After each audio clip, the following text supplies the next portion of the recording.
Good evening and welcome to the Network for Responsible Public Policy. I'm Jenny Wilson, a trustee of NFRPP. Tonight we have a discussion with a panel so perfect for this moment. Collectively, a group whose expertise covers the world. As with all NFRPP programming, this esteemed group and tonight's discussion will help us all shape our understanding and views of global politics, not only today, but also with implications for the future. Let's meet our panel. Gregory Gause III is a visiting scholar at the Middle East Institute in Washington, D.C. Minxin Pei is the Tom and Margot Pritzker Professor of Government and George R. Roberts Fellow at Claremont McKenna College. He's also a non-resident senior fellow of the German Marshall Fund of the United States. Catherine Stoner is the Mosbacher Director and Senior Fellow of the Center on Democracy, Development, and the Rule of Law, and a Senior Fellow at the Center on International Security and Cooperation at FSI. And Shibli Tilhami is the Anwar Sadat Professor for Peace and Development, the Director of the University of Maryland's Critical Issues Poll, and a distinguished scholar teacher. He's also a non-resident senior fellow at the Brookings Institution. I strongly encourage our audience to visit our website, nfrpp.org, to read their extensive bios. To our panel, thank you for joining the Network for Responsible Public Policy this evening. Tonight's program will be moderated by our dear friend Gideon Rose. Gideon is an Axel Springer Fellow at the American Academy in Berlin. He is also an adjunct senior fellow at the Council on Foreign Relations and an adjunct professor of political science at Columbia University. Tonight's program will be available as a video next week.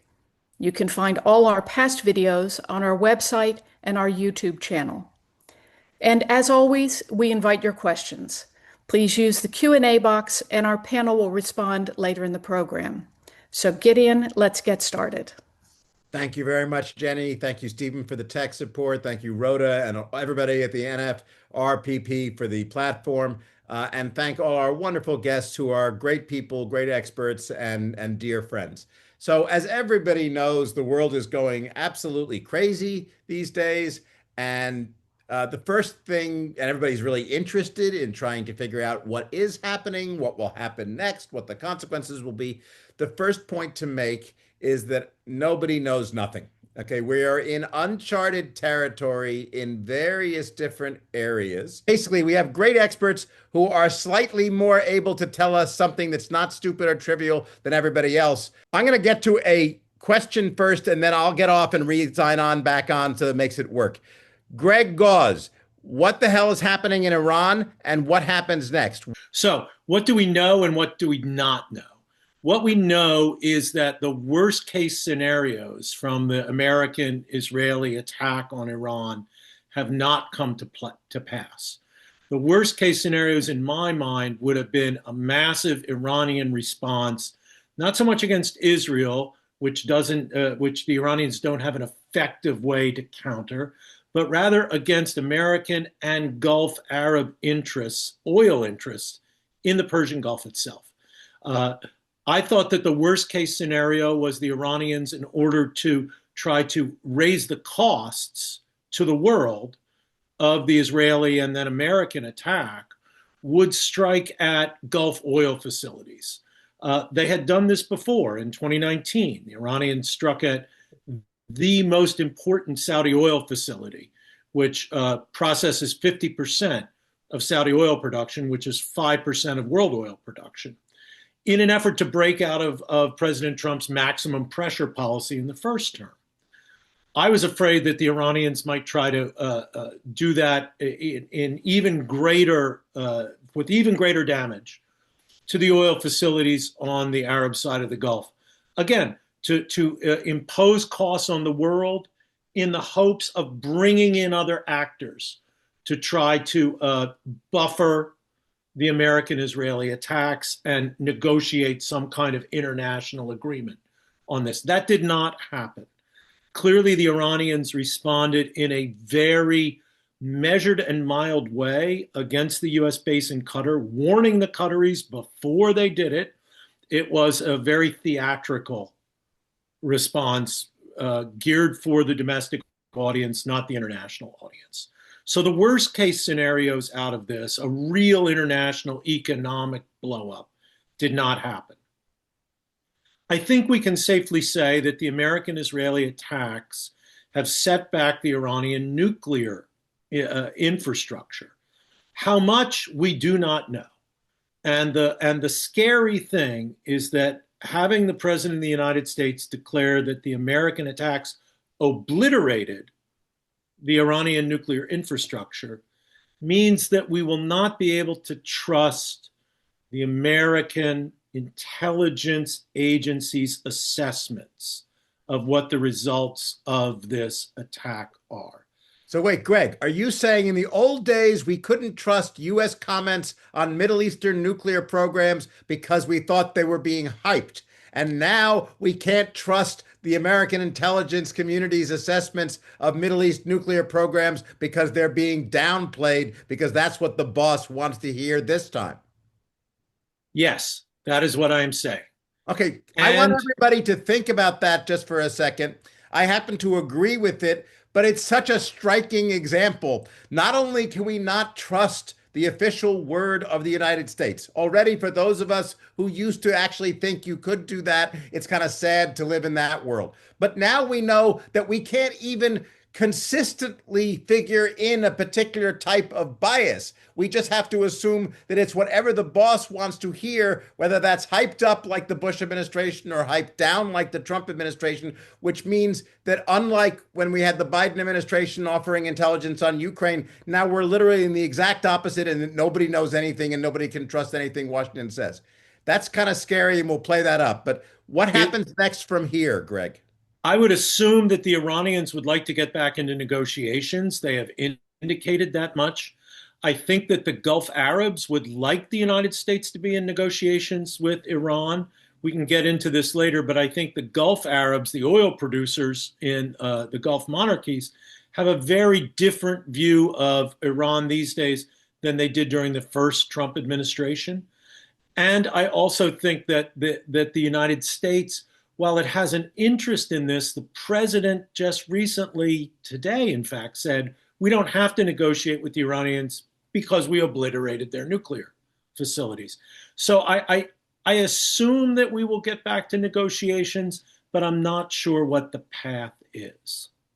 And if we don't go get negotiations, what happens next? Do they race to breakout, or is this all just mowing the lawn like the Israelis have been doing elsewhere for decades?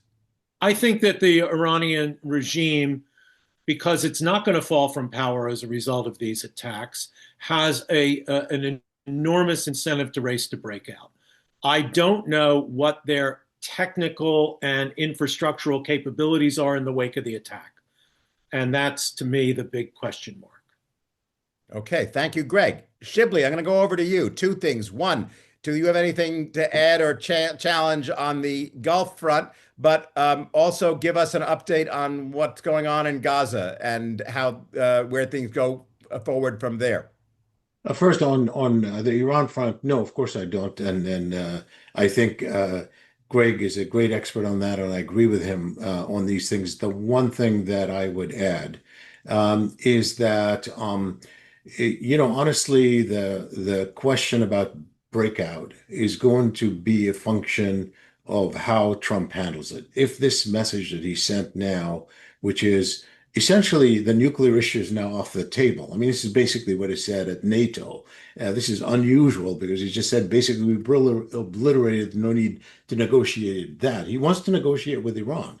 He wants to have talks with Iran. He even wants to make a deal with Iran. But that not over as he said, now he could change his mind. We know this president is, can flip on a dime. So we don't really know exactly but for now, he says it's off.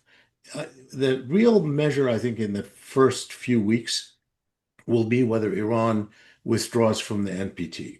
And I think that's going to be the critical issue, in part because obviously that will mean that they don't have to cooperate with international inspections. And so where their materials are, what they have left, what happened, after the bombings, all of that does not have to be revealed. And in fact, that might be actually a strong move by them.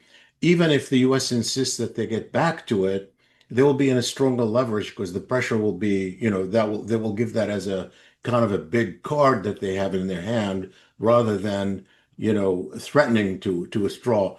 That might give us a signal, and I think that's going to happen pretty soon, no matter what happens between the U.S. and Iran on the negotiations. I certainly agree with Greg that the Arab countries really see this differently. They had a lot to lose in this conflict, and it is different from the first Trump administration. I think that to the extent that Trump is listening to Arab leaders, particularly Saudi Arabia, UAE, and Qatar, I think that's going to impact how he behaves on this issue. But the fact is, we have a ceasefire, and that ceasefire gets the attention back to Gaza. Now, Gaza didn't go away, during those 12 days. The horror was continuing on a daily basis. Dozens of people are being killed every single day. Every single day, they're being killed. And many of them are being shot as they're approaching the scheme of aid that Israel and the U.S. concocted to replace legitimate international aid distribution systems. And so we have a horror underway, and that the focus will have to be first and foremost on stopping that. Of course, Israeli hostages are still held by Hamas, over 50 of them. So the ceasefire is going to be the focus. It's said that the Trump administration is turning its attention to that, and there may be a deal in the works. But let's assume there is a ceasefire. And by the way, ceasefire is by no means guaranteed, because the interest of Hamas and the interest of Israel remain zero-sum. Israel wants a ceasefire that does not end the war and does not compel them to withdraw. Hamas sees that as suicidal. They will not accept an end of a ceasefire that releases all the hostages without an end to the war and without Israeli withdrawal, a commitment to Israeli withdrawal. And so, in a sense, I don't think anything has changed in the postures right now. So I'm not really sure how we're going to finesse that again. And there could, be steps toward it. But let's assume they reach that. The bottom line remains the same in terms of the big picture, because as I said before, and I've said that on October 2023, right after Hamas's attack, that one of the big mistakes that the U.S. and the international community were making, actually two assumptions that they made that remain the same today. And one is that they accepted the Israeli government's position that, quote, Hamas had to be destroyed before the war ends. And the second is that Israel has the right to defend itself without any additional things about what else Israel might want other than just its right to defend itself, knowing that it had a government that wanted a lot more than just defending itself. Even before October 7, you had members of that government that wanted, more expansion, wanted to claim the Gaza, wanted some members of the government had advocated for ethnic cleansing even before October 2023. So you have the aims, obviously, in addition to the self-defense, which Israel, obviously, everybody acknowledged and accepted, particularly after that attack. But there was the interest of the Israeli government went way beyond what the U.S. and other allies of Israel had assumed. And certainly this assumption of quote, destroying Hamas, whatever that means, because I never thought that was particularly meaningful. You can weaken them, you can contain them, you can make a deal about maybe not having them govern Gaza afterwards. But to the extent that it was possible at all, as I wrote then 2 years ago, basically it meant destroying all of Gaza, which should have been from day one absolutely unacceptable, morally certainly, and based on the violations of international law. None of this has changed. And so now we're still faced with with Hamas, which is going to obviously, it's not going to write, it's not going to commit suicide, and Israel that has aims that go well beyond self-defense and security, as that were it's right after October 7th, 2023, and ever, always. So I think that's the big picture. The big picture is that even a ceasefire will not overcome this reality. Later we could talk about the implications of other things, particularly in terms of the international order, which you want to talk about, and in terms of the implications of the war with Iran on the Israel-Palestine question. But I'll leave that to later. Thank you, Shibley. Let me just ask one quick follow-up. I can't believe I'm actually saying this, but Donald Trump is sort of the most Palmerstonian leader I've actually seen. He clearly has no permanent friends, just permanent interests, even if they're his, not his country's, and is willing to turn on a dime. And that does give him Nixon and China potential in whether it's striking Iran in a way that nobody would have done before, or then turning around and making a deal that allows them to keep stuff that somebody might not have made. He seems both open to these things and be able to get away with it. I have never heard a U.S. president use profanity in public discussing Israeli leaders.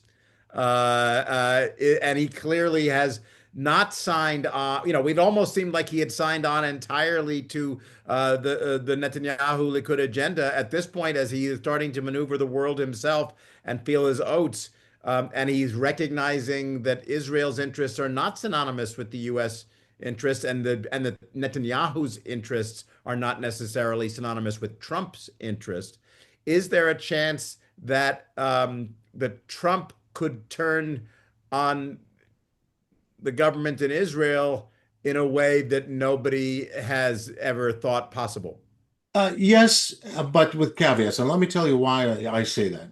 Yes, in the sense that yes, he's an unusual man, and we've seen it. I mean, the fact is, immediately after he bombed the nuclear facilities, he basically went to ceasefire and demanded it. I mean, obviously, those of us who understand, we think we understand, or those of us who study, let's say, Benjamin Netanyahu's foreign policy, which has always been to essentially bring him in more than just bombing the nuclear issues. Because obviously Netanyahu, I think, like many other scholars, wanted regime change way beyond actual, and he stopped it right there. He's obviously not going for regime change. And to boot, as you know, for the first time ever, Republicans are really divided in a visible way on Israel, with some of them who are saying essentially we want a America now, meaning not allowing Israel to take us to war with Iran. And so we see this, and it's a strong, as you know, it's kind of a strong movement within the Republican Party. But of course, there is also people who really want to double down on support Netanyahu 120% on Iran. So there's a division. The problem is that with Trump, all of us on every issue, not just on foreign policy, on domestic issues, he's unpredictable, and you could change his mind overnight. And I have a forthcoming book with several colleagues that studied very closely his first administration.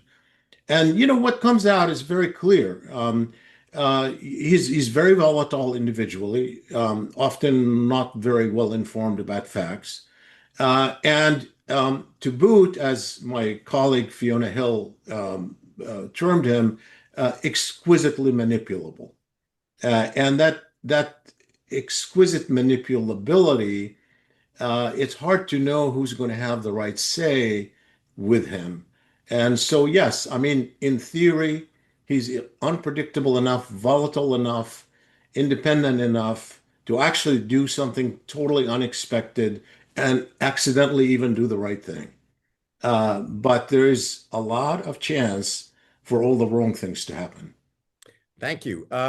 I've come to think of Trump as a giant Roomba with no sort of intelligence or long-term strategy, but he just sort of wanders around aimlessly and bumps into things, but then has no problem and no shame backing off and going off in a different direction. And so predicting what will happen at the end of the day, which our usual attempt at that is, what does this person want? What is the strategy? What will happen and where are they going? If you're dealing with a Roomba that sort of, or a Tonka truck and, bumps up against something and then just turns around and goes the other direction if it bumps, what really determines things are the structures in place, where the walls are and where's the furniture in the room, because eventually the Roomba will try everything and just go the path of least resistance, which actually brings me over to Catherine, because if there's one leader who Trump has been even more lovey-dovey with than Benjamin Netanyahu, it is, of course, Vladimir Putin. And we all have watched as he essentially, for whatever reasons, tried to end the war in a kind of weird way by giving Putin a whole lot, but not everything, and switching sides or seeming to. It didn't work because we all know that Putin actually wants to reduce Ukraine to, as with Gaza or Iran, there's a fundamental issue that the parties have that can't be easily resolved, which is why these crises have gone on. Trump didn't recognize that, now maybe recognizing that and maybe walking away. But is there a chance that sort of he is going to give up his love affair with Vladimir Putin and walk away from hopes of a better relationship with Russia? Or what's going on with your update on Russia and Ukraine? Right. So thanks. So I guess picking up a little bit on what Shively said and you said about the Roomba analogy with how Trump behaves. It was remarkable yesterday after the NATO summit. Trump it said on the plane that he had a good conversation with Zelensky. He described him as nice, and that he's in a tough spot. Yeah, I'd say he's in a tough spot. He also, though, Trump, that is, described Putin as nice and complimented his very nice offer to help with Iran. But Trump apparently responded, "I don't need your help with Iran. I need your help with Russia." So he's very unlikely to get help from Vladimir Putin. He says he knows Putin and they're good friends. Putin does not have friends in the United neither States. does Trump. Right, exactly. I was going to say Putin has friends, but Trump's not one of them. Let me put it that way. But he is, if Trump is exquisitely manipulable, Putin is exquisitely manipulative, and this is a great example. So he's never had any intention of signing a ceasefire or a peace treaty with Ukraine, even as he sends a delegation, which is exactly the same delegation led by somebody who is Medinsky, who is absolutely convinced that Ukraine is rightfully part of Russia. Putin sends exactly the same delegation to Istanbul a few weeks ago. Obviously, they get nowhere. They are still pressing the maximalist demands that they were pressing in 2022, which basically amounts to capitulation on the part of Ukraine, no membership in NATO, NATO going back to its pre-1997 borders, and Ukraine being neutral.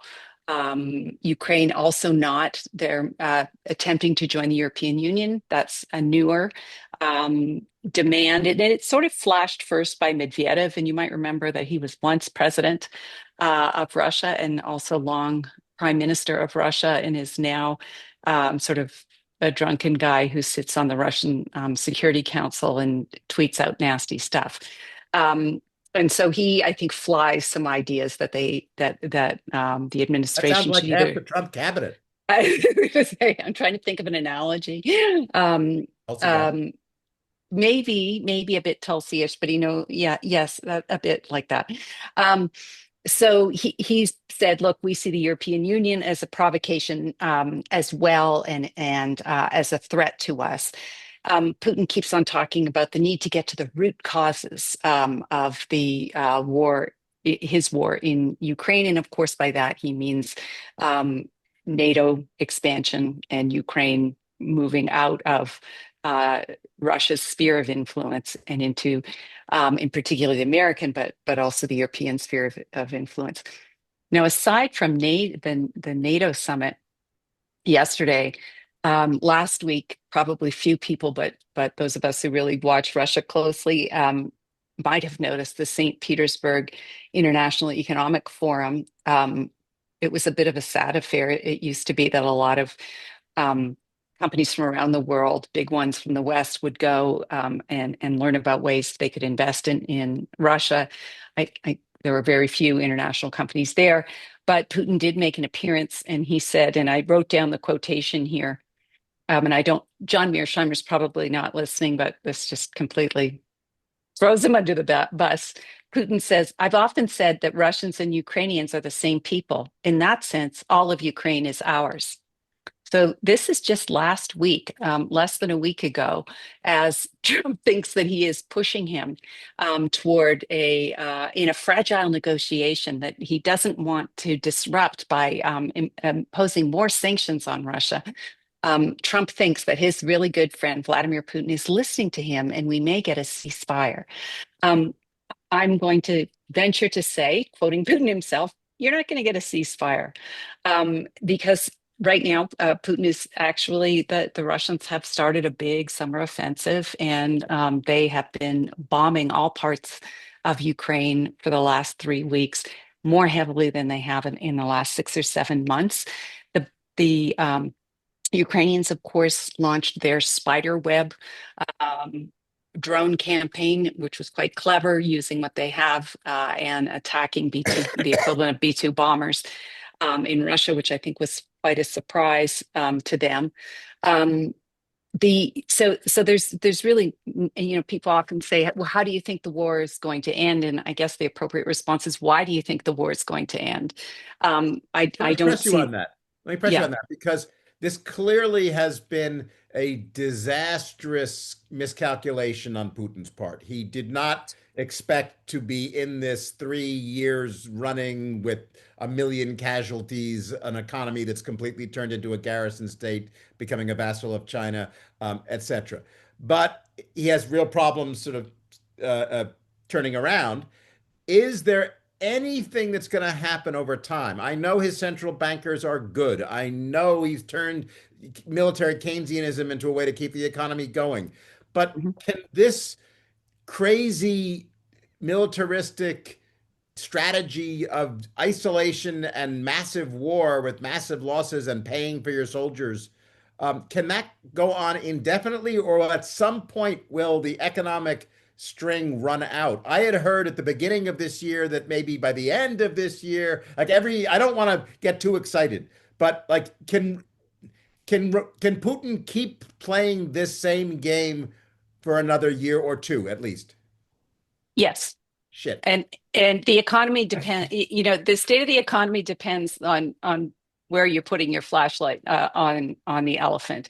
On the one hand, yes, economic growth has slowed down, but there still is growth, 1.5%. Their minister of the economy said last week that the business elites are a little worried about sliding into a recession, but they are still growing at 1.5%. They have enough reserves. I mean, there are about 300 billion, of course, that are under sanction in and held largely in Western Europe. But they have still another 330 billion they can work with.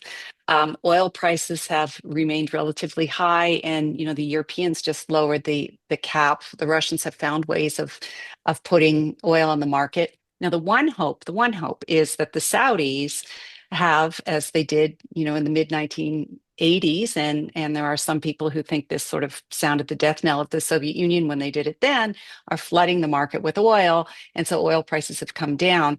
Linking back to the Iran strikes, one hope on Russia's part was that, that'll squeeze the Strait of Hormuz. Iran will stop the flow of oil and natural gas from there, and therefore oil prices will go back up. China will stop trying to buy so much natural gas, in particular from Qatar. They'll buy from us, and so are some reports that they've become more interested, the Chinese that is, in finishing the Power of Siberia 2 natural gas pipeline, and this actually bringing China and Russia closer together. But as for the end of the war, I think that's not likely to happen soon. He doesn't see the world and the war the way you do. He doesn't see it necessarily as a disaster. Ukraine has not joined NATO. Pete Hegseth said quite definitively it's not going to join NATO. The EU, that Wait, accession process is complicated Putin too. doesn't So actually see this war as a mistake. he doesn't care about people. So that's, you're thinking like a good, sort of liberal Democrat, a small L. You're assuming that, he cares about, a million casualties. And I would venture to say that he does not care about that. Right. And as long as he's able to pay off social benefits to the poor boys who sign up voluntarily, these are not forced conscripts. They sign up, they have contracts, they're paid. Why do you think they send convicts as well to the front line? Right. They don't care. So, the Russians, one of my Russian friends always says to me, remember, жизнь копеек, life is worth a kopeck. And I think you have to bear that in mind, that he just doesn't see it the way you described. Okay, so over 40 years, whenever I ask Greg, when there's some kind of crisis in the Middle East or some kind of turmoil, is this going to affect the Saudi regime and the stability of it? And he says no. And he's always right, or he has been always right. And I've made a lot of money on side bets. Up to now. Right. So my question to you is, I hear you saying something similar, and you've often said something, which is this is not a fragile regime waiting to collapse. Putin is not going anywhere, and we should not expect that any of the pressures on Russia, military, economic, diplomatic, whatever, will lead to the undermining of the regime. They'll be around to deal with this. Is that correct?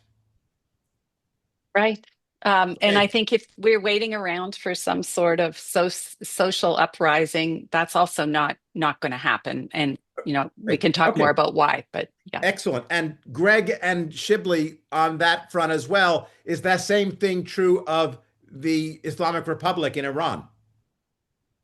Yes. I think it is. Look, at some point the supreme leader will die, and then things will be a little bit more open as to where Iran is going to go. But I don't think that a 12-day war is going to bring down the regime. Okay, so this is great because this is why you have the real experts who can tell you these things. No one knows what's going to happen next, but the things we can kind of pretty clearly bet on is the regimes in these countries will still be in place. They will still have the interests and attitudes and many of the same capabilities that they have. And that's what drives the structural logic of these conflicts, even as America is over here doing all these crazy things, Israel doing these crazy things, whatever. Okay, our China expert, like China, has been sitting on the sidelines, bemusedly watching all of this, going, these crazy people. Minxin, what is China thinking about all the stuff we've just been talking about? Yeah, all this chaos provides China some breathing room. So we've seen actually pretty dramatic change in Chinese behavior in the last 3 years. The Russian-Ukraine war, the Hamas-Israeli war, and now the Israel-Iran war and the U.S. involvement. Right now, internally, China is dealing with this epic real estate bust. Its economy is stuck in neutral. So its leadership is really focused on getting the economy revived again. And of course, it has to deal with the U.S. So the U.S. attack on Iran is not really that worrisome to China. China has stakes in Iran. China does not have a lot of influence in the region. It has some, but the stakes are not so high that it feels compelled to intervene, help Iran. And China, as far as Iran is concerned, even though we often hear that China, Iran, North Korea, and Russia are lumped together as this axis of autocracy, it's a very lazy thing of thinking about how autocracies define their national interest. So Crink. yeah. Crink, that's what I've heard it called. Yes, China, yes. Russia, Yeah. Iran, yeah, what's the, yeah. North Korea. North Korea. North Okay, Korea. Crink, right. Yes. So, Is that a term people are using, Crink? Have you heard that? Yes. okay. Well, I've heard it for the first time. So as far as Iran is First time. concerned, Iran has some secondary strategic value as far as China is concerned. Obviously, some economically can provide cheap source of oil. But geopolitically, Iran's real value is tying down U.S. interest, tying down U.S. strategic attention. That's what China would like to do. So Iran, but at the same time, China really does not want Iran to have nuclear weapons. It's not that China thinks nuclear weapons in Iranian hands per se are a bad thing. But China would look at its neighborhood. We're talking about Korea, Japan, and maybe even Taiwan. So the fewer the countries that try to break NPT, the better it is for China. So that's why I think China is very, very sort of long-term strategic about this thing. Right now, when you look at where China was and where China is today, I would say the strategic outcome is a wash. China is seen as impotent in helping its friend. So Chinese leaders were probably very disappointed at how weak, how incompetent the Iranian regime was.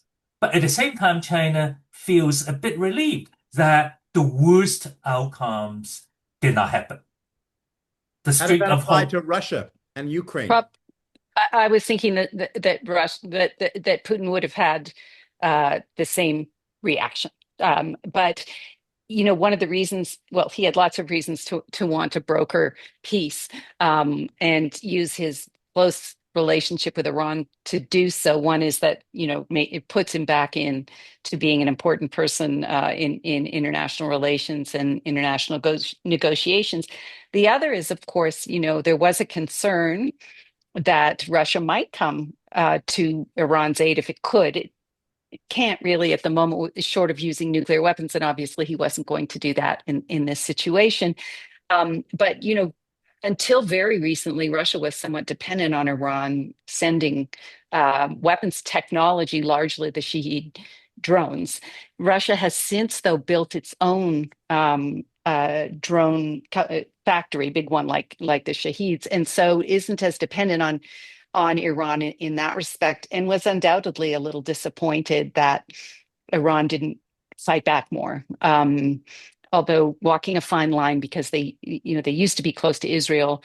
Putin kind of threw Israel under the bus when he started this war in Iran, and hasn't worried as much about tech investment coming from Israel any longer. So I think the interest has really been just in trying to elevate himself in international relations, and trying to convince Trump that he could really do this, negotiate peace, as he did in Syria years ago, and getting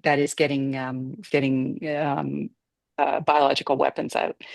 And then the flow of defense technology. There was an interesting statement from BRICS, though, and I'm not sure how much China, was really involved in issuing the statement, but condemning the attack on Iran, and saying it was against international law, which is really rich, given that what Russia is doing in Ukraine.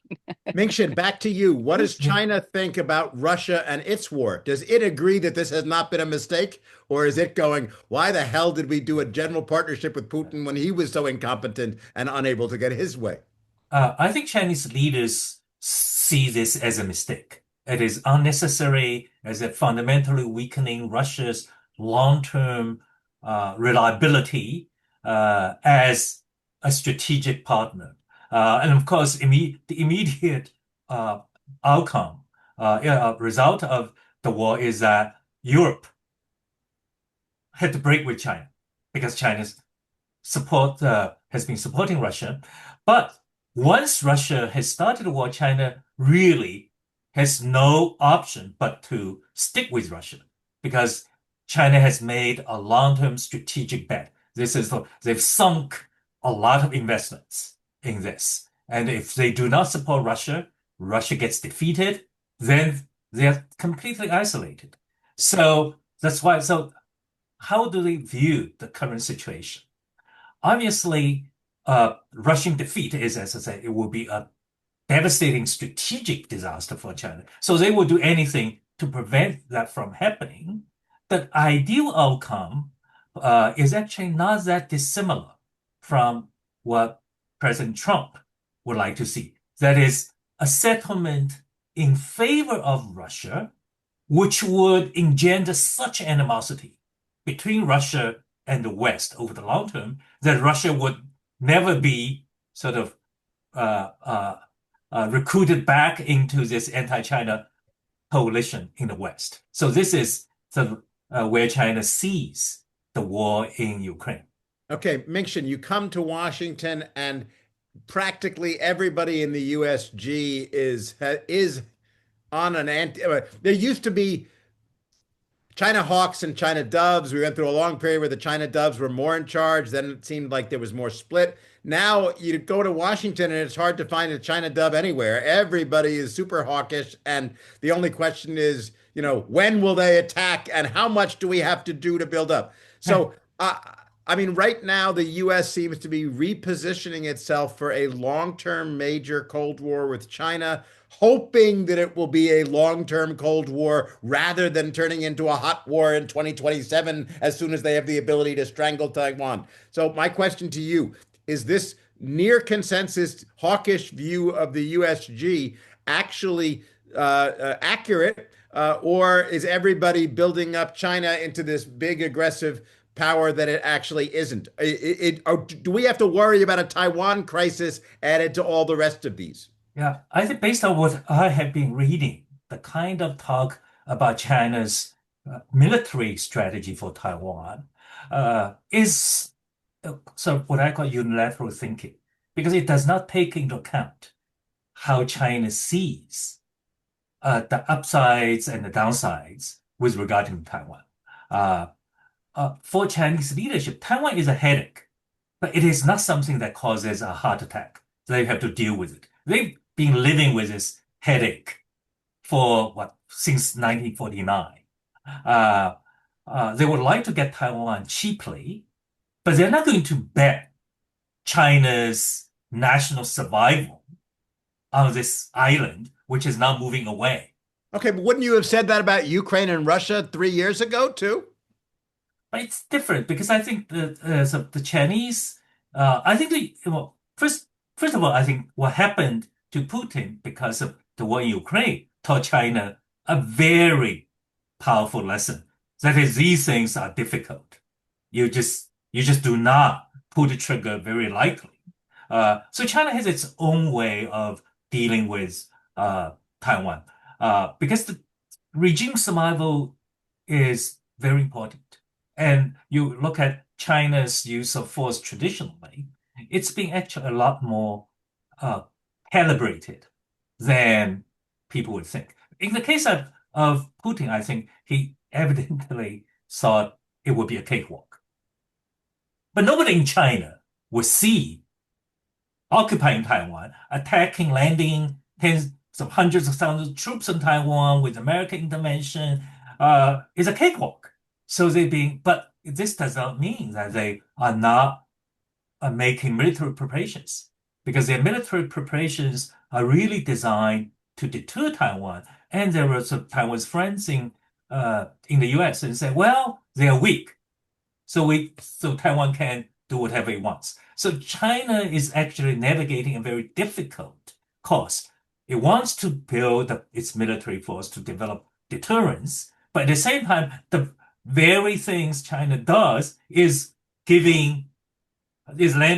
providing substance to those people who think that China is actually ready to attack Taiwan. My sense is that if China wants to actually pull the trigger, you will see 5 to 7 years of systematic preparation. The country will be mobilizing for a long war, which could bring in the U.S. China is nowhere near that point yet. Okay, this is fascinating. We have a wonderful audience, and we're going to get to their questions in just a second. By the way, audience, put questions in the Q&A that we can get to. But one of the things that I want to point out about this wonderful tour d'horizon and these fabulous experts is we're talking about a spring of nearly unprecedented crisis in a whole variety of areas. Crises which the mainstream press, the non-mainstream press, many observers have seen as either about to bring on various kinds of Armageddon, about to bring on various kinds of triumph, about to bring on various kinds of dramatic change of some sort. And yet, despite all that, as we come into summer after this spring, we see a NATO that is not just not falling apart, but revivified with European defenses. We see Ukraine holding its own in the way that everybody has held their own in that damn war for the last 3 years because of the inherent stalemate on the battlefield. We see Russia going on, losing stuff, but not changing. We see Iran getting hurt, but not necessarily collapsing or giving up its nuclear program. We see Israel persisting, but not achieving its goals.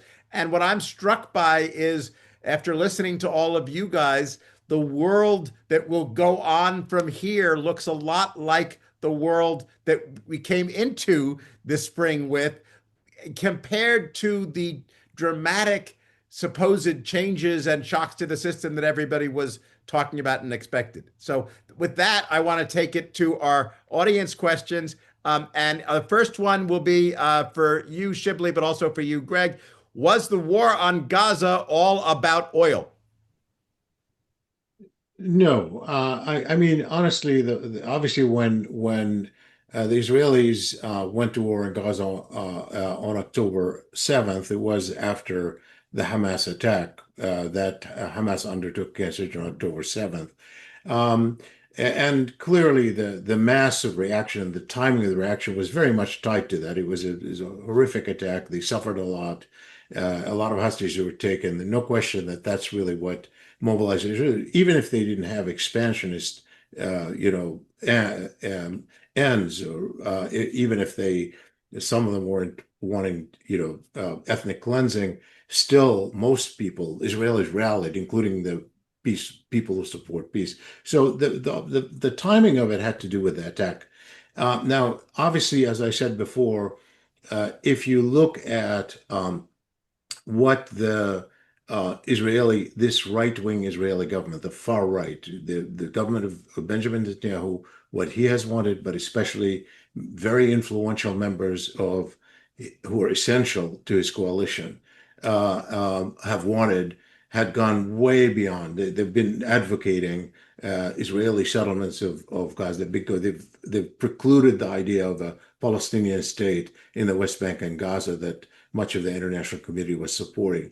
Some of them, like Ben-Gvir, who is the Minister of National Security, has been advocated ethnic cleansing, including in Gaza, prior to the October 7th attack. So there were these aims that obviously were mobilized in the process, but it isn't really something about oil. Gaza obviously is not, that's not something in a region that's oil rich, and even Trump's own early posture, which took people by surprise, when Benjamin Netanyahu first visited the White House, basically saying, the the Gazans have to leave and we will take it over, the United States of America. He hasn't really doubled down on that of late. In part, I suspect that a lot of people have, persuaded him otherwise. He never fully backtracks, as you know, so the idea is probably alive in his head. But whatever gave him that idea, and it's likely it was his son-in-law who actually suggested that idea in a prior position before he actually came to office. But put that aside, it would not about oil either, right? So it was maybe as a real estate transaction, maybe as a Gulf Corp transaction. That was more like it than for the Trump administration position. But if you don't mind, I just want to say, with particularly with the Gaza war right now, that the immediate issue is just the utter starvation and the horrific humanitarian thing everybody has to deal with, and that has we really haven't addressed this honestly because we're talking about big powers. We're talking about policies of big powers, China, Russia, the United States. Important, very important. Obviously, that I come from a real school of thought where obviously distribution of power in the world is paramount, but we haven't talked about what it has done to our notion of the international order. And here I go to Gideon in terms of addressing your comment, nothing has changed. Nothing has changed. Yes, regimes are still there. The big powers are, more or less, some are more powerful, some are less powerful, but they're still the big powers. But there's something really that has changed, and that is the legal and normative international order that has more or less held, with a lot of violations, particularly by the big powers, mind you, and that was not obviously, but we have at least pretended, even when we violated them, we have pretended that we're violating them for some reason. We've made some effort to justify it, to explain it in the very terms of the international law and order and justification. What we have seen, really, partly because of the Gaza war, even before Trump came to office, with Biden essentially accepting severe violations of international relations, taking on international organizations that usually the U.S. backed, whether they're the UN or the International Court of Justice, even the ICC, which the U.S. of course is not a member of, but nonetheless, we kind of applauded when the ICC, issued a warrant for the arrest of Vladimir Putin, and so forth. And now we're going, not only ignoring all of that pertaining to Gaza, but taking on the very international institutions. And when Trump comes in, Trump is not the first American leader who violates international norms. I mean, think about the 2003 Iraq War, right? I mean, that was I think, one of the biggest events that have happened to weaken and maybe even wound deeply the international political order. But even then, as you remember, George W. Bush did a multinational coalition, going to the UN, creating justification, legal justification. What we now have in the Trump administration's behavior is particularly not even bothering any reference to it. With regard to Iran, it had nothing to do with it. It had nothing to do with the NPT treaty. It had nothing to do with international order. It had nothing to do that he needed to get something from the UN. And I think that whole international legal and normative order, with the attacks on the ICC, with the attacks on the International Court of Justice, with the attack on the United Nations institutions, it has really shaken a foundation in ways that I had not seen before. And maybe it is playing into the hands of what maybe people see as a Trumpism, seeing as a clusters of big powers, and all of this other thing having to do with legal systems and norms don't really matter. I think we're in deeper trouble, Gideon, than I think that you're recognizing. Okay, I want to get to that, and it's a great point, and I don't disagree. I actually want to take one point to Greg on that, because I was talking about this all stuff with somebody the other day, and it was on the verge of the Trump trip to the Middle East, and everybody was shocked because all sides in the U.S. debates, pro-Israel, anti-Israel, dovish, hawkish, whatever, were all mystified that all he just wanted to do was go and make deals and get the plane and so forth. And it occurred to me that the way to explain what was going on with U.S. policy towards Israel and U.S. policy towards the Middle East more generally was that we used to have sort of the Middle East, the old Middle East, as we called it, right? And we had Israel, which was sort of this liberal democratic player in the old Middle East, but sort of operating on two different things, and we expected different things from it. And then there was that old, realist place. And I started to looking at Israel as another Sunni authoritarian Middle Eastern power, a particularly effective, strong one. And I think in that regard, the sort of the inclusion of Israel into the Gulf And so that the politics of the Gulf become the politics of the Middle East, not because they're new, but because we've given up the hopes of making them any better. And everybody is now playing the old Middle Eastern game. Catherine's here. We used to think about Ukraine becoming more like America, or, the politics of America, the politics of post-Soviet Europe, post-Soviet Russia, coming towards the Western liberal ideal. In fact, we've gone down towards them. In the same way in the Middle East, it's not like we're bringing the Gulfies up towards Western liberal democracy. It's that the US and the Israelis now have rich little Nepo baby, diplomats who go and cut deals for personal privilege, and everybody stays in power in a corrupt way. Am I wrong, Greg? Is the Gulfification of the Middle East a bad prism through which to look at US-Israel policy now? Well, it's a prism, that's for sure. I would say President Trump took that trip to Saudi Arabia, the UAE, and Qatar for the same reason that Willie Sutton robbed banks, because that's where the money is.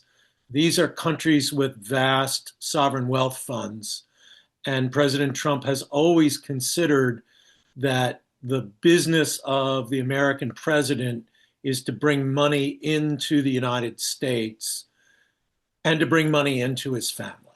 In that sense, it's very Gulfy.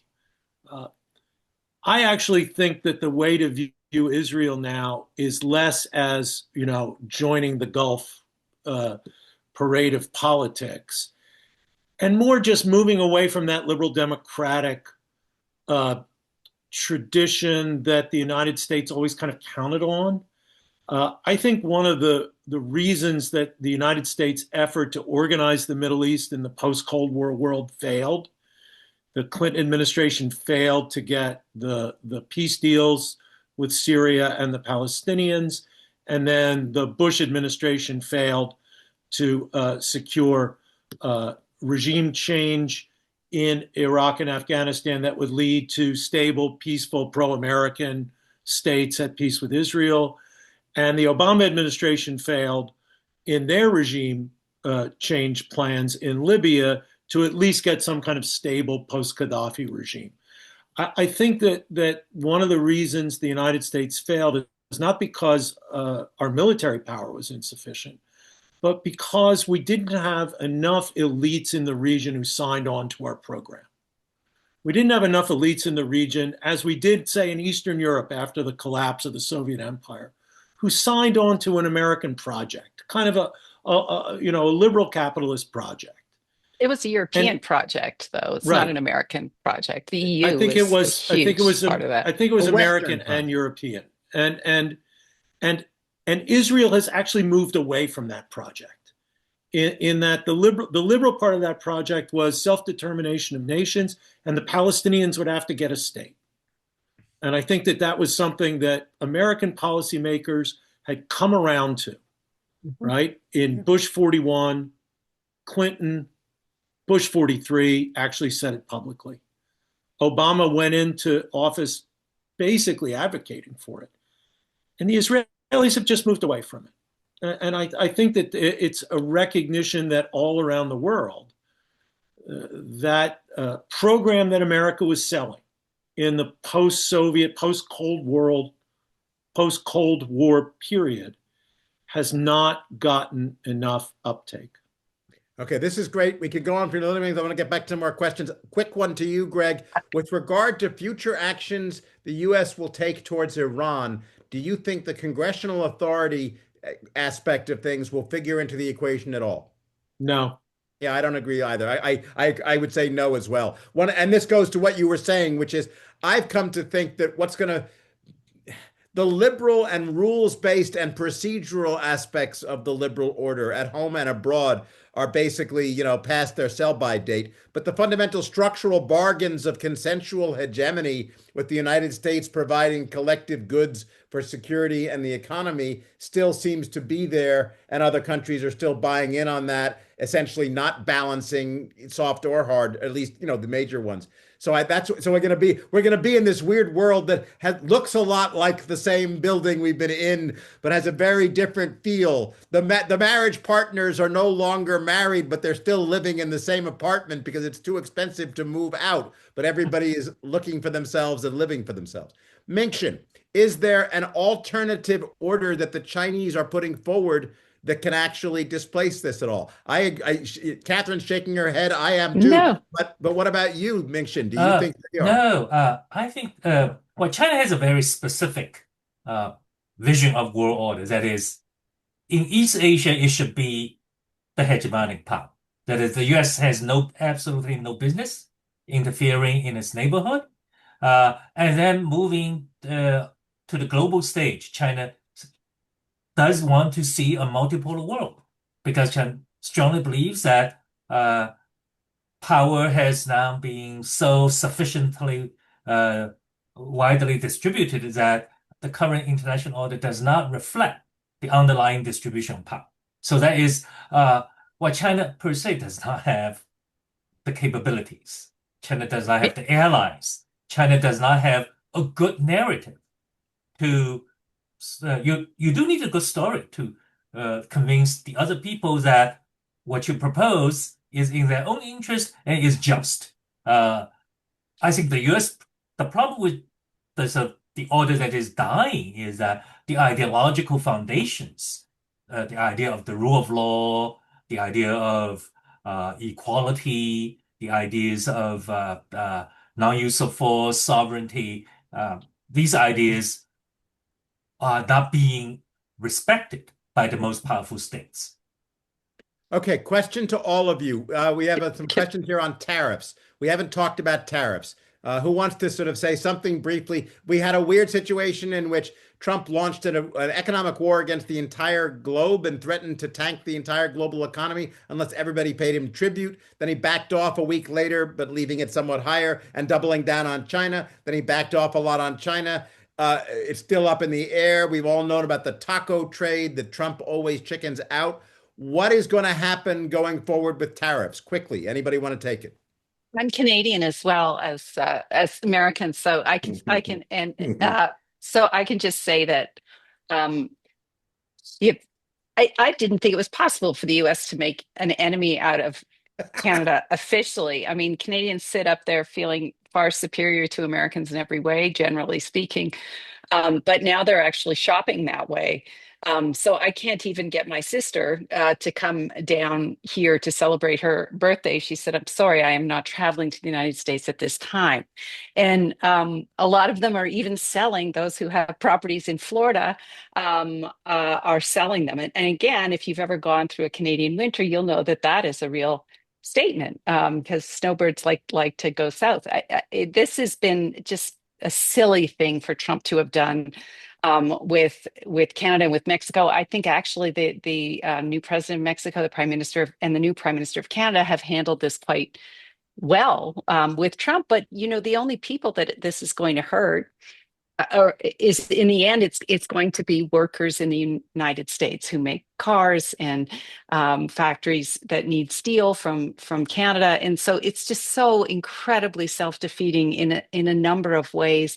And for what exactly? Because he didn't like Justin Trudeau. Well, Trudeau stepped down, so now what? This is it's no way to conduct economic policy. And Ken Rogoff has been writing some things, The Economist. Currently about this is it's all nonsense. You're not going to get manufacturing jobs back the way Trump thinks he's going to, and to attack your closest and most loyal neighbor, both north and south, to be honest, is just catastrophic folly. Yes, crazy. By the way, all you have to know about how crazy the world is that the president of Mexico is a Jewish woman and the president of El Salvador is a Palestinian. I mean, the whole thing is all mixed up. But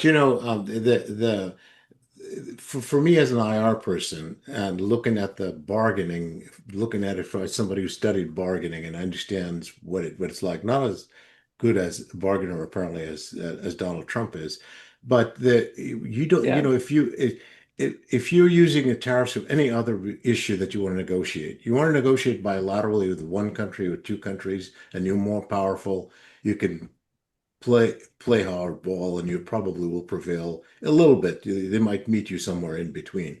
But when we take everybody on at the same time, it is absolutely, it doesn't Multiplayer take a game. brilliant person to figure it out. So Hmm. it's Hmm. and that's where we are. Greg or Minxin, any comments on the tariffs question? Oh yeah, I think one misconception in Washington, especially in the administration, is that it always overestimates the leverage it has. What it does not Hmm. understand is that weaker opponents can actually absorb a lot of pain. And if they are willing to absorb the pain, you actually lose your leverage.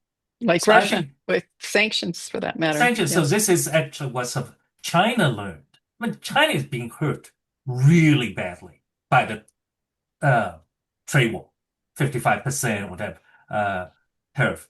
But China said, okay, we're going to take the hit, but you're going to get hurt as well. Right. So the amount of pain we can absorb is a lot bigger than the amount of pain you can absorb. And at the end of the day, you will back down before we actually cry uncle. So I think this kind of mindset of the target countries is something the US government really has not appreciated. And I think it's not just in the area of tariffs. It's in other areas, security areas as well. Hmm. Greg, we have a question here about the relations between Iran and Latin America. Is there a Tehran-Caracas axis and possibly a Tehran-Buenos Aires axis?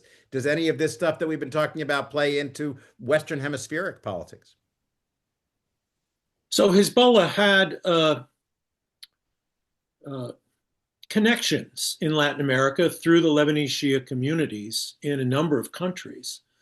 I always discounted the notion of a Venezuelan Iranian connection. I didn't know what they could do for each other. They both had an interest in higher oil prices, but neither one of them really could exercise much influence on the world oil market. There's very few countries that can actually exercise influence on the world oil market by their own actions, Saudi Arabia being the most important one. And so I don't see that as a major issue. But let me turn that and ask Catherine something, because we agreed. We discussed Medvedev as a guy who used to be president of Russia and now drunk tweets about Russian foreign policy. And he, I think, tweeted today that Russia would consider giving Iran nuclear weapons.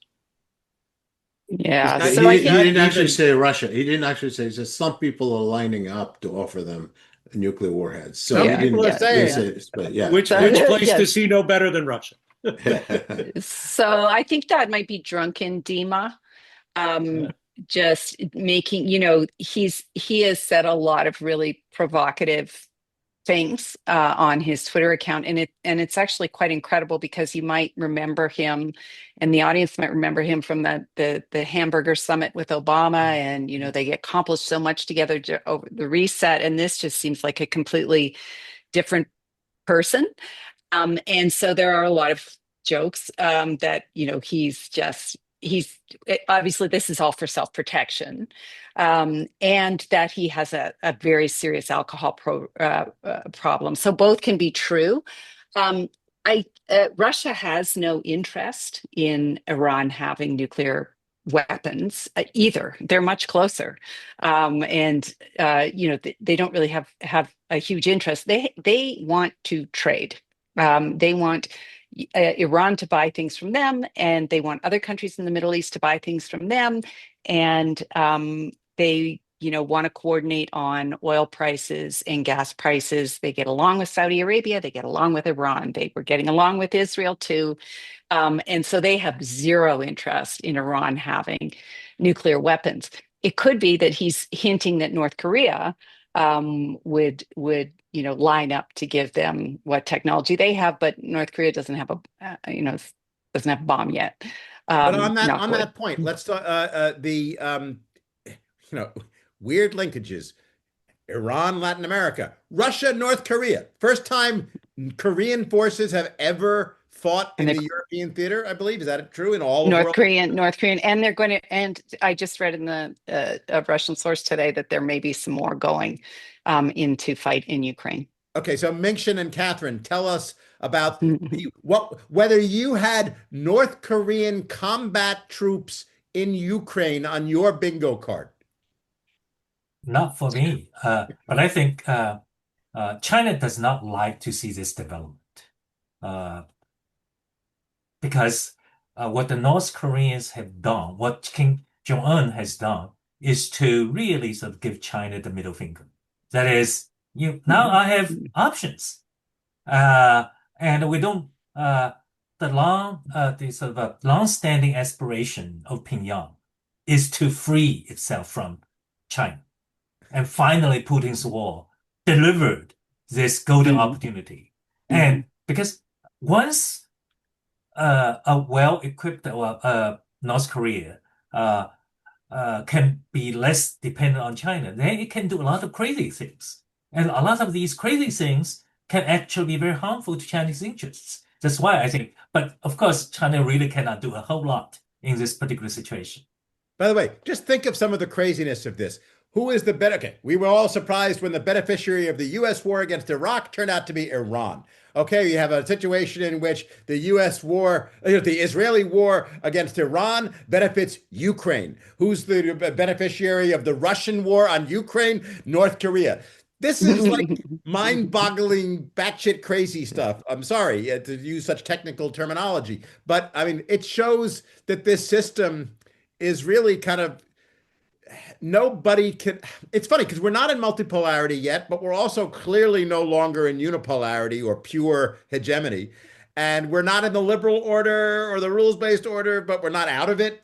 And it's this weird Gramscian moment in which something has died, but the new has not yet been born. We're in this weird time of monsters, but not really biggest monsters yet. They're kind of like mid-level monsters.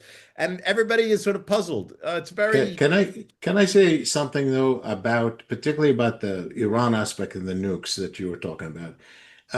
By the way, I think the reference may have been to the reports that quote Pakistan was possibly offering. I don't believe that. There's just one bit, but nonetheless, there were these reports and people referring to them, including referring to Pakistan is offering air cover with the Chinese jets that perform well against India to Iran. That wasn't the case, but with Iran though. I think we're really underestimating. I mean, I know the perception is they've lost this one, they've behaved badly. It's a terrible regime, obviously, but nonetheless, militarily, I don't think I don't think they're in a defeated mode. And let me tell you why. Number one, I think if they really want nuclear weapons, I think they can get them, in my own assessment. And not only that, even what they now have, particularly, enrichment to 60%, even just 20%, you can still mount a dirty bomb on top of one of their missiles. And honestly, I think the Israelis were surprised by the relative accuracy and payload of the Iranian missiles. And keep in mind that this is a country that has been under sanctions for decades. Keep in mind that the weapons that they're using are mostly their own. Now, they obviously got some help initially from China and from North Korea, but these missiles that they developed, that they're actually using, they're their own. They had the capacity to do them, and they were fighting with their own. Israel was fighting with America's very most advanced weapons. Nobody else in the world has these other than NATO and the U.S. And the U.S. got in as well on the action, and they did show a deterrent because I think that honestly, if I'm looking at it, if Benjamin Netanyahu imagined that he's going to now have a free sky over Iran like he does over Syria, over Lebanon, where anytime somebody raises their head, you can raid them and nobody can shoot him down and nobody can reply in a very effective way, he's not going to do that for two reasons. One is that his chance of bringing the U.S. back into a full-out war has gone. This was his big opportunity. It's over. This is not going to repeat itself anytime soon. And the Iranians have showed that they have the missiles that hit any part of Israel and create immense damage that would disrupt life. So it wouldn't be if you prepare to enter into a new war with them, that's another story. But as an operation, as a kind of somebody called it mowing the lawn like they did in Gaza. No, I'm sorry, that's not going to work. And they have the capacity to do it. And if they want, and now, in fact, given the cover that Trump has actually provided to them about the elimination of the nuclear program, possible withdrawal from the NPT treaty, which now they have cover to make an argument for. I think that if they want nuclear weapons, they will have them pretty soon. Their incentive has dramatically increased, and their missile effectiveness is don't underestimate it. So I don't think they are in a terrible shape as some people are saying they are. Greg, two-finger response to Shibli on that. What he just said. Do you agree? I agree. I think the Iranians have an enormous incentive to try to get nuclear weapons. I don't know what the domestic situation is, what the actual battle damage is to the infrastructure. But why wouldn't they look to North Korea? I mean, North Koreans helped the Pakistanis. I mean, why wouldn't they look to North Korea for possibly obtaining some weapons and then just declaring that they have nuclear capability and using that as a deterrent? Another crinkle in the story. Okay, I'm going to take one last question from the group and then give it to you guys with your final wrap-ups. The question is, are Putin, Xi, and Trump secretly collaborating actively or passively to return us to a global sphere of influence world, in which essentially you have regional great powers dominating their areas, but not caring about larger structures of world order? Yeah, I think Xi and Putin probably are actively collaborating. Actively, yes. They're one another's very best friends. They said so. Yes. 16 times. President Trump is not actively collaborating, but the actions that has been taken under his administration results in the same outcomes. And they see I think you're right, Minxin, and also that Trump sees the world this way. I mean, you can joke about, Canada as the 51st state and taking over Greenland and the Panama Canal, but he seems to think that that's an okay thing to do when you're the most powerful country in the world. And of course it's not. And Putin thinks it's okay to send in troops to a peaceful neighbor that just wanted to move out of your sphere of influence. So I do think they see the world that way. I don't think I think at times it's active and at times it's passive, but it is a sharing of a worldview. And of course, Gideon, I read your recent foreign affairs article, and you point out that they, with Eric Jones, that they both see, Trump and Putin see the world in this kind of 19th century great powers sort of way.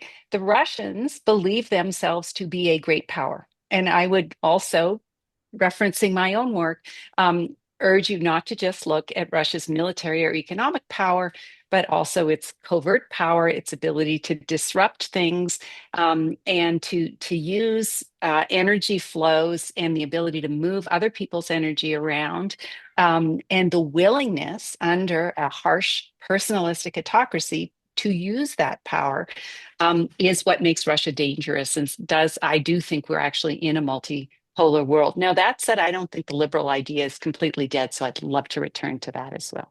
Okay, so here's what I'm going to ask you for your final question, your final comments. We are now 5 years into the future. We've taken a pause, we've come back, we're redoing this 5 years into the future. What has changed and what has remained the same?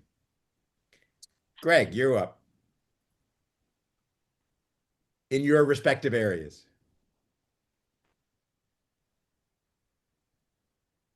So I would assume that something different has happened in Iran, but I wouldn't begin to lay odds on. Well, I will lay odds, but I wouldn't begin to predict with certainty where it goes. Will the Islamic Republic still be there? Yes, but it might not be run by clerics.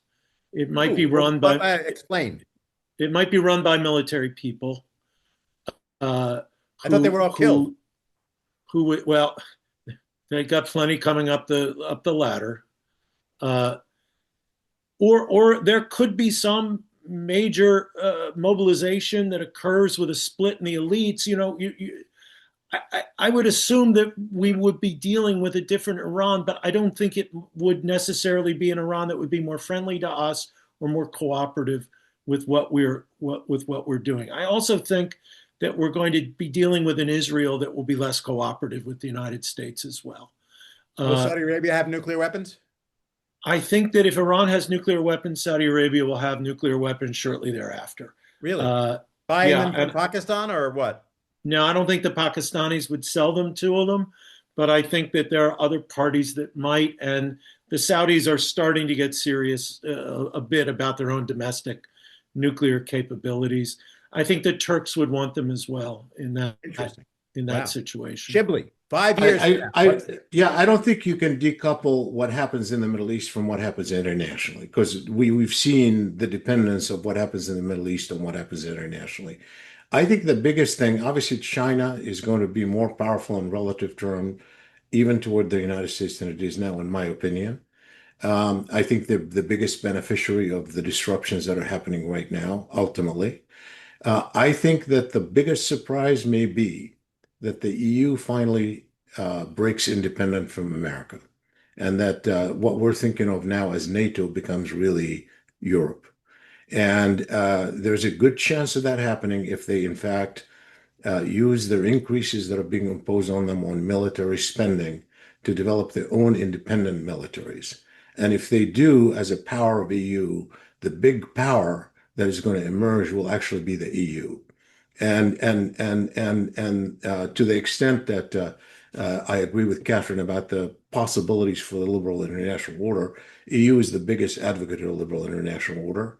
They will remain so, and the only way they can actually play that card and on a world scale is, in fact, if they break from the U.S. and become an independent power. They will never become an independent power from the U.S. unless they're an independent military power, and I think they will aim to become an independent military power. Catherine, 5 years from now. Thank you, Shibley. Catherine, 5 years from now, what looks the same? What looks different in your area? I think liberalism is on the rise again because Vladimir Putin has no alternative model to offer other than sort of traditional values, conservatism, which he, of course, doesn't live himself, having as many as 5 or 6 children from 3 different women. Totally fine, but just not traditional values unless we're going back to the Dark Ages. Elon Musk values. Right, but not traditional, right? So in 5 years, 2030, Putin will have just won his 6th term as president at age 78. He'll turn 79 that October, outliving the average Russian male by at least 10 years, more than that, maybe 15. That Russia will probably have de facto control of almost 20% of Ukrainian territory, unfortunately. But the Ukrainians will have grown closer to Europe, exactly the opposite of what he wants. They'll be under a European security umbrella as Europe reconfigures its power. And Trump will be out of office. These tariff policies will have completely demonstrated how ineffective and chaotic his presidency was. And I think the only alternative will be some form of a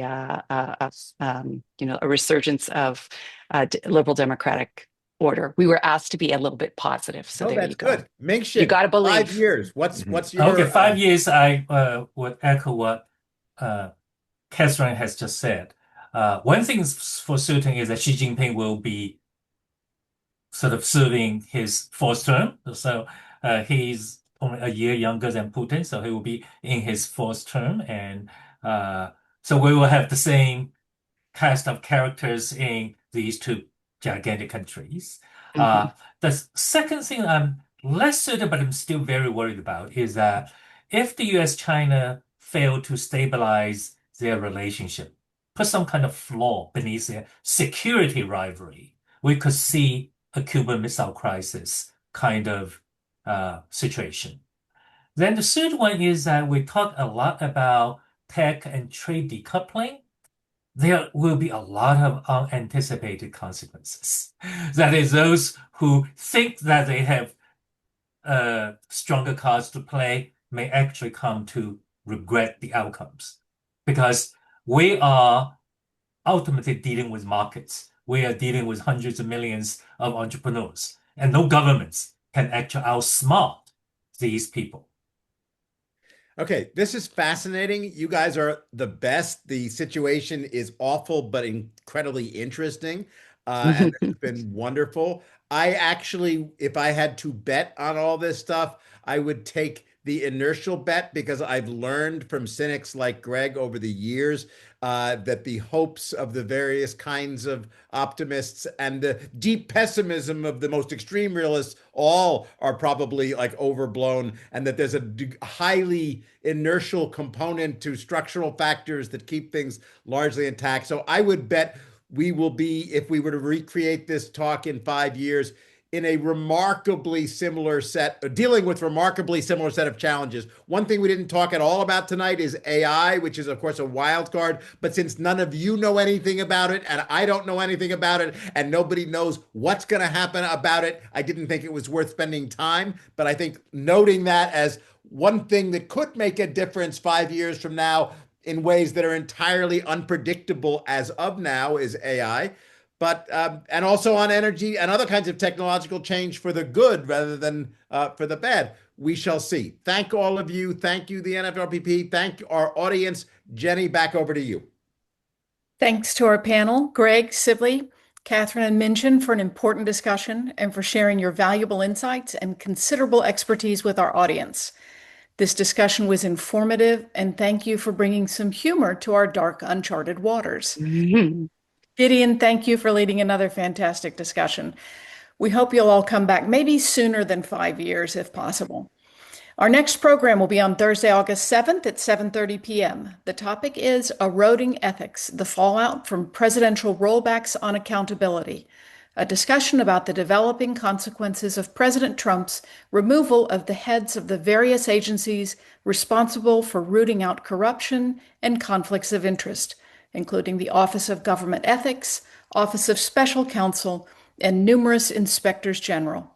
Please join us. Thank you all, and good night. Night, everybody.